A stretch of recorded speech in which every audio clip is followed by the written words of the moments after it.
We are really excited about the fact that you are able to join us this way, Gabby, and guide us in a bit of a graphics demonstration for this Graphics Academy. And I know, uh, Jack, you will have talked about, but why don't you talk again about why the graphics are important? Well, it's actually pretty simple. Most of our memory is linked to imagery, and that's how we learn, see, and think about things. So if we limit ourselves to just words, we are causing ourselves our own problem. But if we open up our imaginations and play with imagery, it's liberating. And today, our liberator is Gabby Melnick, Gabitude, the wonder with the procreate Wonder Woman. An iPad. And we're really happy to co-host this with you, and we'll be missing you here on the graphics day, but wanted to be able to bring you in with us. Thank y'all so much. It's fabulous to be here co-hosting with the two people who brought me in and introduced this practice to me many moons ago. I am Gabby Melnick. I am in Atlanta, Georgia. I am also called Gabitude, and I love bringing people's ideas to life through really poppy, snapping, and engaging visuals, right? So that we can use those images to bring change forward and take the next step to where we need to go.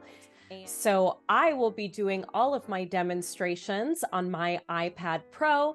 I use an amazing app called Procreate, which is only available for iPad, but it has completely taken my work and so many others that I know to the next level. So we're gonna do some doodle demos.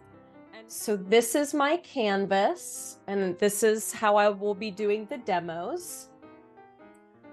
So I would like to invite everyone to grab a piece of paper, or if you do work digitally like I do, grab your digital device for doodling.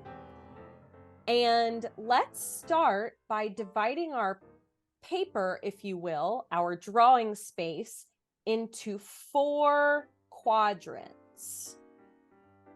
We're gonna start today in the top left with a demo of people. Right? We have a couple different kinds of people, but really what's important about all of this is finding the style that works for you, right? Because that's really what this is for.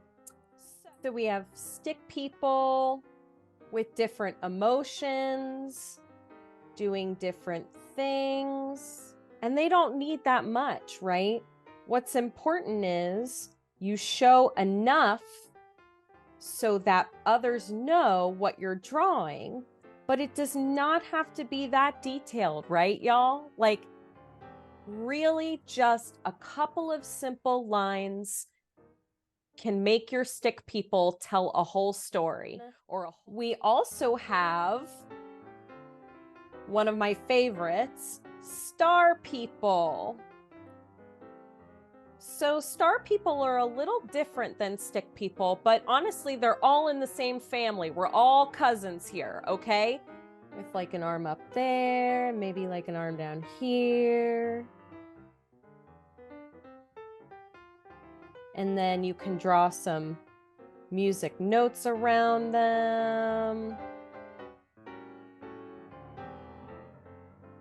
Right? So that's star people. And then we also have heart people.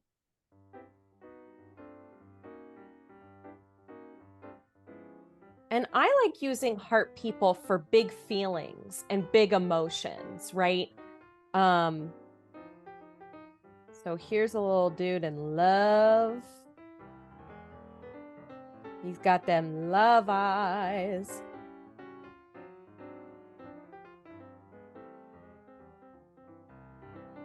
So we got some heart people. And then over the course of me developing my own style, I have what Linda called, and now I use the term, thank you, Linda, I do little swoosher people. So little swoosher people, I'll have a head and maybe an arm or two.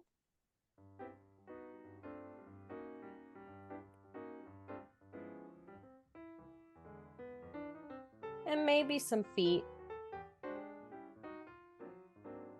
But it's a swoosher. It may just be a head, it may be the whole body, but it's a person, a little doodle of a person that gives just enough to illustrate a particular feeling or experience, but you don't have to draw the whole body, right? So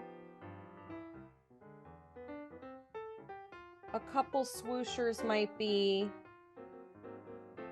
that little guy, this little waving dude.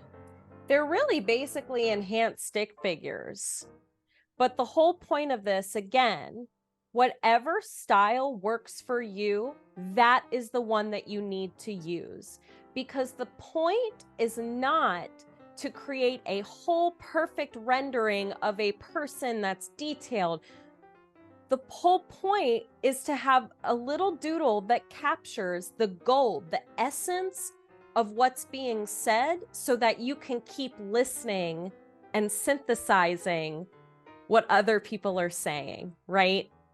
So whatever style, pick that, develop it, work on it, and go forth. So we're going to move on from people. Gabby, before you do, would you, Yes. in one of these styles, do an image of a person using a wheelchair? Yes. And there are a couple different ways to show and demonstrate disability. So I just scrunched that to the top so I could make more room for myself. Great benefit of drawing digitally, right? Yes, it's not happening on my piece of paper. Couple ways that you can show disability.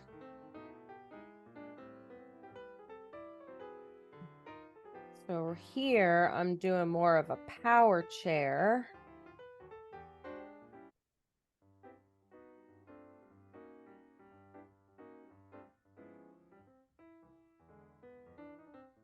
And then this might be a manual chair.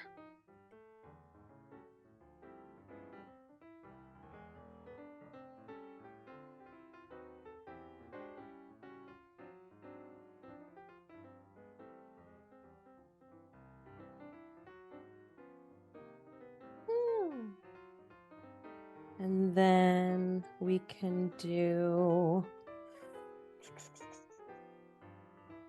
maybe this person has a guide dog or a service animal. Not my best dog, but honestly, you get the picture, and that's all you need, right? So it doesn't have to be a perfect dog. But you know, the essence of this character is that they have a guide dog.